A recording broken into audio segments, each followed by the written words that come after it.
Hi there, Lindsay here, the Frugal Crafter. Today we are going to work with pastels on velour paper. And this is the time lapse for this video. You can find the real-time version in Critique Club, which is a monthly membership group. You have access to over 100 real-time mixed media tutorials, as well as the ability to upload your work for feedback from me, all for $5 a month. I'll have a link in the video description if you are interested in that. I also have a pastel class if you're interested in diving deep into pastels, and I'll put a link to that below as well if that's of interest. But we're going to dive right in here. I took a pastel pencil and just sketched on the shape of the jar. I find that just having those little guidelines are very helpful. And then I wanted to put in the line for the countertop or bar or whatever this is sitting on, because I feel like it just helps establish a weighted, grounded area. I did have my my line a little too steep, so I decided to check my angle with my paintbrush, if you saw me hold that up, and then I'm readjusting. Now you'll notice the water can distort what you see in the background, and the water line's a little bit higher than the bar, so I wanted to pull some of that color up a little bit higher than the bar. I love playing with reflections and refractions in jars, and I just feel like painting glass is such a fun subject because it warps and bends things, especially if the glass has water in it. Now, when you need to sharpen a pastel pencil, I highly recommend you use a handheld sharpener, or maybe use a piece of sandpaper, or sometimes if I have a really finicky pastel pencil, I will take my pastel pencils, go over into my husband's workshop, turn on the bench grinder, like the belt sander that's hooked to the bench, and I will sharpen them all with that. So luckily I haven't had any issues with these pencils breaking. These are the Nione pencils from Amazon. I just got them recently to test out. I've only used them on this velour paper. Velour paper is really not great for pastel pencils because it doesn't have enough, I don't know, it doesn't like grab the pencil as well because it's a harder material versus the soft pastel sticks. Anyway, but I didn't have any issues sharpening them, which is nice because that's kind of the bane of using pastel pencils is getting them sharp. So that was nice. They're going to go into my regular rotation. And yeah, I'm just kind of building this up with pastel sticks. Now, one advantage to the velour paper is that you don't need fixative. It's going to grab all those juicy little dusty particles and hang on for dear life, which is awesome. That's what you want. The downside is that when you're done, you're going to have a very soft look to your soft pastel, softer than you would have on a crispy piece of paper, because there's a fuzz, right? The paper is fuzzy, and it's going to capture this kind of fuzzy soft effect. So if that bothers you, if you can't get a super sharp crisp line, these might cause you a little bit of grief. But for those subjects where you just want this really lush soft look, it's really unbeatable. It's a wonderful paper to work on, and the brand I'm using is Hahnemühle. This is an acid-free paper. It is meant for doing fine artworks. The only other brand of velour paper that I know of is High Gloss, and they say that's acid-free as well. It comes in more kind of childlike colors. It's more for crafts, I think. But yeah, I would just recommend trying it. If you like that really crisp line, those really sharper details, I would recommend using a different paper though, like maybe the rough side of Canson-Mitance or whatever you happen to have on hand. I really like paper that I don't have to use fixative on, so I tend to gravitate towards velour paper or sanded paper or pastel matte for my pastels. I like that grit for my soft pastels. There's also a sand grain paper by Canson XL, but I don't like that for soft pastels because even though it's got a pebbly texture, it's not really grippy, so it doesn't hold the soft pastels like it does oil pastels or crayon. So for the soft pastels, I would definitely stick to kind of a more rough sandy or velvet or just like textured toothy paper, just to kind of keep that dust in place so you don't have to use a ton of fixative. So once I got the jar pretty much to how I wanted it, I decided to bulk block in the flowers. And I'm just using this kind of like really pale peach color. The assortment of colors in this set are really nice. I felt like I didn't really want for extra colors as I was working with it. So if you don't have any pastels, it definitely would be one to consider. It's fairly affordable for what you get. But if you already have pastels, use what you have. Medium, this is kind of like the standard softness I think you get in a lot of entry-level pastel sets. Another brand I really like is the Soho pastels. That's what I keep in my French easel because I feel like I can do a painting soup to nuts with those. That's another recommendation. I haven't tried Rembrandt, but I think Rembrandt's also in that kind of medium hardness range. So yeah, definitely use what you have. And if you are looking for something else, this is a nice option. And I'm starting off after blocking in with that really light peach color. I did go in with some darker oranges and put in some of the shadows, because I find with soft pastels, your really light colors tend to gobble up the dark colors. So it's like the light colors are stronger with pastels. And I think it's due down to like the opacity of the lighter colors. They're so opaque, they just kind of cover up and gobble up everything. So when I do go in with my really pale, peaches or white, you can see that it really stands up, and I just hit those highlight areas.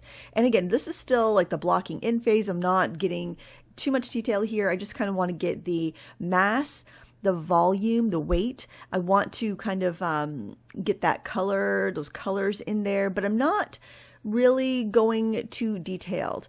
If it turns out that I like how it is, I don't have to detail it further. Like those two flowers in the front and that kind of like hang over the front of the jar, I feel like those are more of the focal point flowers, especially that one in the middle. But I do want to make sure that there's a little bit of detail on the other flowers so the eye will be able to guide around. I like to work back to front when I am using opaque media.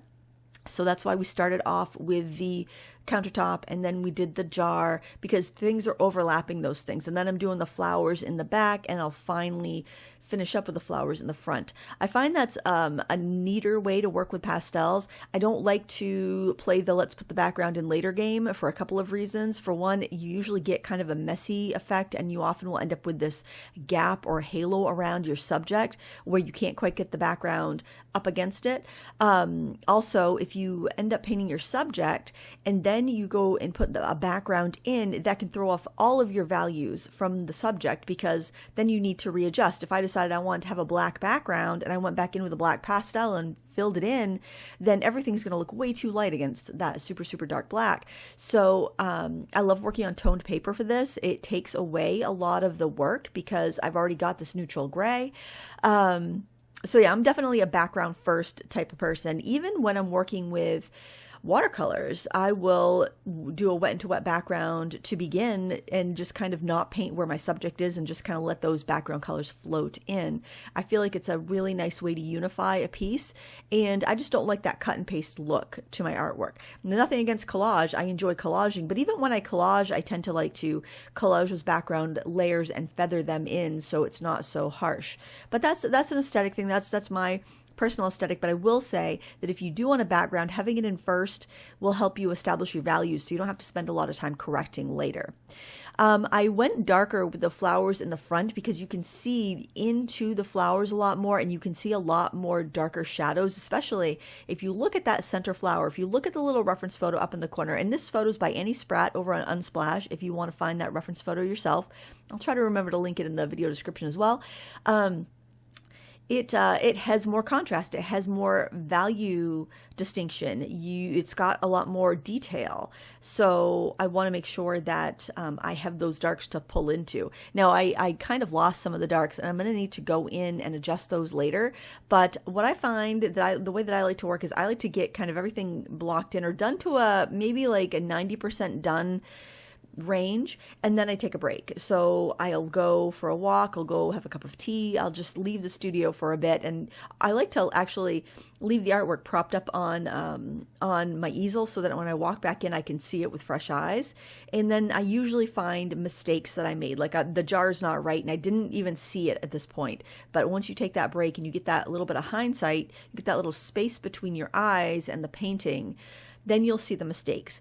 It's kind of like if you've ever taken a photo of a painting that you've done and you posted it on Instagram or wherever you like to post things, and then you look back at it later and that any of those mistakes will pop right out at you, right? Because you're like, and here's why I came back, I'm like, oh, that jar, that is not right. So here I'm just kind of holding it sideways so I can look at it in a new way, and I pushed out that area that seemed to be a little concave on the edge, and I think that looks a lot better. I do have to adjust the darks a little bit in there, but I think it's all right. Now because I have them, I did decide that I want to go in with some pan pastel, and I'm going in with this dark rusty red color and pushing those details, those really dark shadows, really putting those back in. Also in the jar with this dark turquoise color. This palette you see there is the Pan Pastel Extra Dark Shades, And I wanted to use that because they're so soft. Pan pastels are very soft, and I can go and I can layer up those darker colors even over the soft pastel that I used previously. If you don't have this, that's fine. Just keep on using the pastels you have. But if you do own a softer range, it does magnify what you can do with your pastels. And it does magnify the papers you can work on. You can be working on a smoother paper and kind of hit the point where you have filled a tooth, but then go in with your softer pastels and add more on top of that. So that would be my recommendation, but you don't need to start off with all of that. And if you do need to build, and I would build slowly. So if you got that set of soft pastels, a medium soft pastels, you can get a few sticks of super soft pastels or a few pan pastels, and then just that's going to amplify what you can do quite a bit. Get some hard pastels, like some pastel pencils or some new pastels, something where you can carve in with detail and sketch and use as an underlayer if you want to add more depth. Hard pastels are generally cheaper as well, so it's an easy way to magnify how many layers you can put in.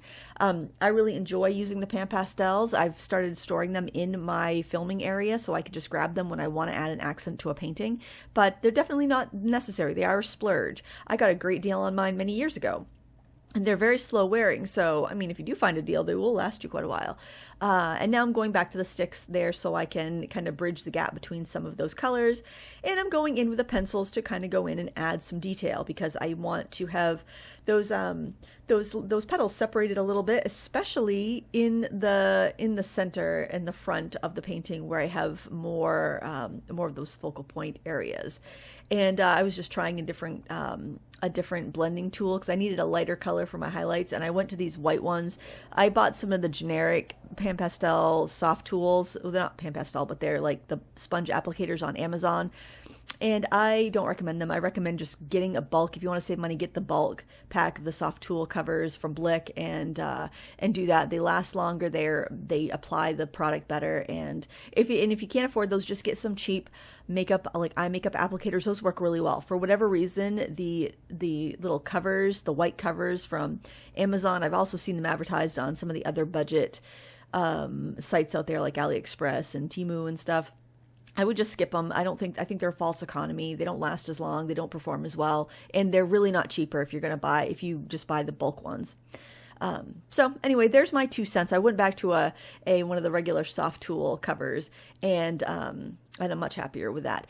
The soft tool covers are not super expensive. They don't last a long time, and they can kind of dry out if you leave them on your tools.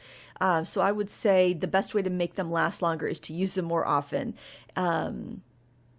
But yeah, if you're kind of an occasional pan pastel user, you might just want to stick to the makeup applicators. I find that they last longer. They don't seem to dry out. I don't know what it is, but maybe just because when those soft tools are in such a thin layer like that, because the sponges last fine, they just seem to get dried out and hard on the applicators.